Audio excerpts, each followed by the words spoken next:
Hey there everybody! Today I'm out in the vineyard with my second chicken tractor. In this video I'm going to be showing you the updates we made and the new features that we added to our first one and that we're adding to our second one. I'm also going to be answering a few questions that were left for us in our original chicken tractor video. So stay tuned to the end to hear the replies. Now, we love the design that we used for the first one, so we're using the same design, we're just doing the updates. Pause just a second. Have you seen Best DIY PVC Chicken Tractor video? I know a lot of people have, but if you haven't, click this link and open it in a new tab. Then come back and watch this video.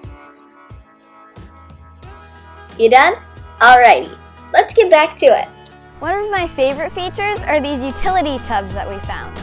They fit perfectly in our dimensions when we line them up like this.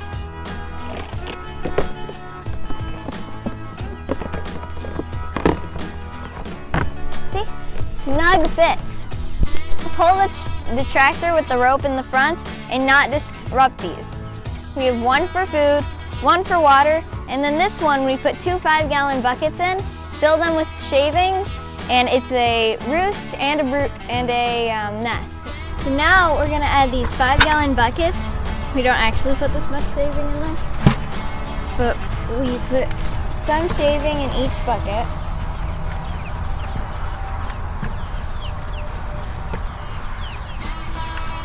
And then lay them down across the utility tub and flatten out the shavings.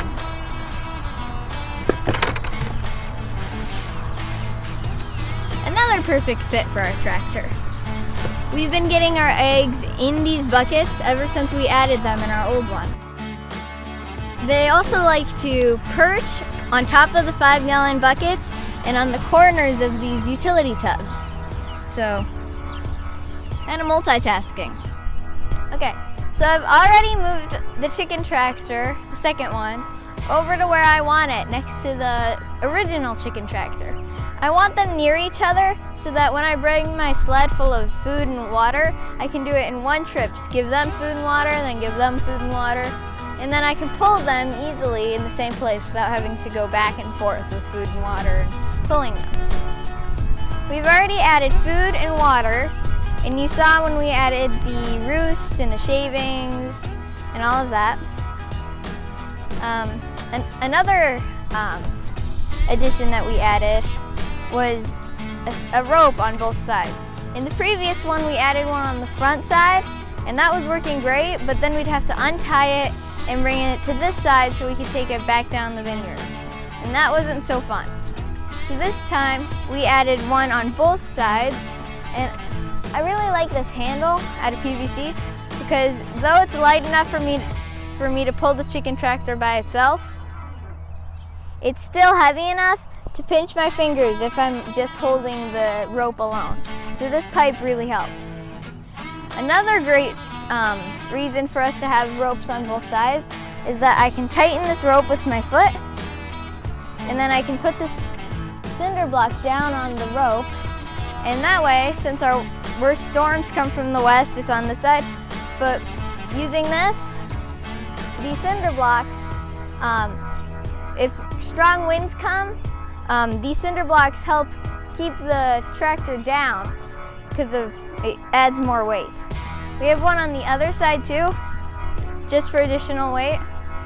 It's really the same thing. You just tighten it with your foot and knock it down. And we do that every day to ensure that strong winds or storms come, they don't get blown.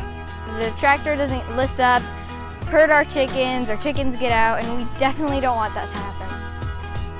We also saw in the first video we added one tarp, but we've recently added a second tarp because since it's summer, these chickens need a lot of shade because of their feathers.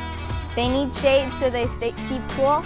So we're going to add a longer tarp to this chicken tractor so that the chicks that we put in here have nice good shade as well.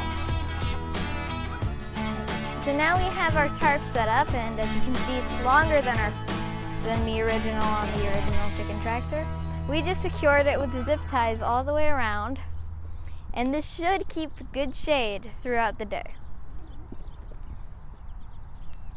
All right, so now we've got our chickens in here.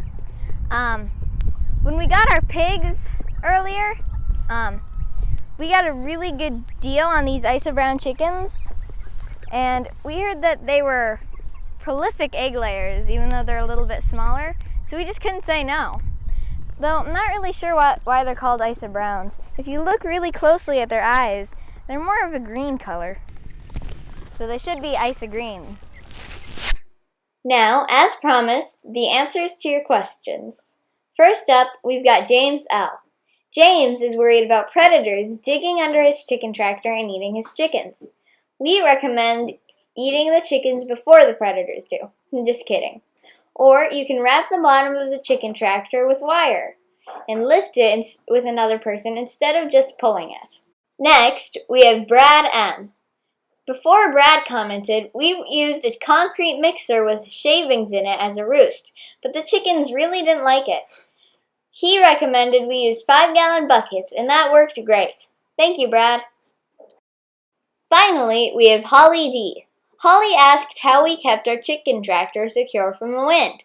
We tried stakes, but didn't like hammering them in every day. We found that placing cinder blocks on top of the string was easier than pounding stakes in and day out. We hope this helps. Thank you. We want to thank you three and all our other commenters, subscribers, and likers? What do you call a person who clicks the like button? Anyway, stay safe and God bless. Bye.